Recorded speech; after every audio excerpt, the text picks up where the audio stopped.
Salut à tous, c'est Hervé, j'espère que vous allez bien, que vous avez passé un bel été ou que vous allez passer de belles vacances si vous les prenez un peu tardivement. Une recette qu'on a vu beaucoup tourner sur les réseaux sociaux, cette fameuse feta grillée au four avec les pâtes et les petites tomates cerises. Bon, on en trouve encore plein, elles sont encore mûres, c'est vraiment le moment de faire cette recette avec du basilic. Voilà, tout ça cuit façon one pot pasta. Eh bien, j'aimerais bien la tester en direct. Je n'ai jamais testé, je vais le faire avec vous aujourd'hui et puis on évaluera le résultat ensemble. On regarde les ingrédients et il n'y en a pas beaucoup. Super simple, des pâtes de votre choix, poivre et sel, des tomates cerises, du basilic, de l'ail, l'huile d'olive et de la feta. Lorsque votre eau est en train de bouillir, c'est à ce moment-là qu'on ajoute du sel. Ne l'ajoutez pas au début, sinon l'eau va mettre plus longtemps à bouillir et on va pouvoir plonger les pâtes dedans. Pendant que les pâtes sont en train de cuire, tranquillement, on va préparer donc la feta et les tomates cerises qui vont partir au four. Four 180 degrés. Alors, on va prendre une gousse d'ail. Vous pouvez en prendre plus si vous aimez. Et je vais presser donc cet ail sur les tomates cerises. On va prendre des feuilles de basilic. Moi, j'aime bien être généreux. Voilà, là, c'est des grandes feuilles.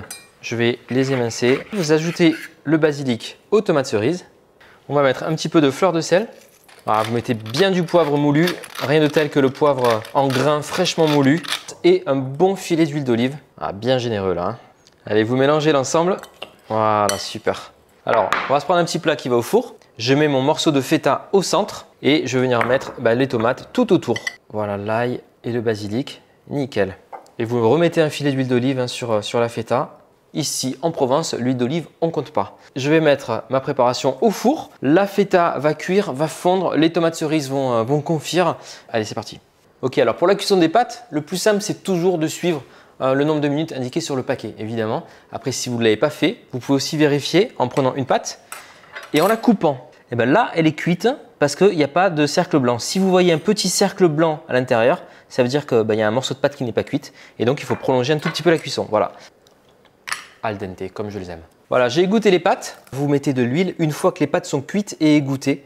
Juste un petit filet d'huile d'olive. Et c'est là que l'huile va pouvoir agir et vous permettre d'avoir des pâtes qui ne collent pas. Alors ça y est, les tomates sont cuites, la feta est rôtie et soufflée. Alors regardez quand même, on va regarder ça de près. On a la feta qui devient crémeuse. Alors, et on va pouvoir venir donc écraser avec les tomates. Regardez, quand j'écrase les tomates, elles sont juteuses. J'ai tout le jus qui sort là, superbe.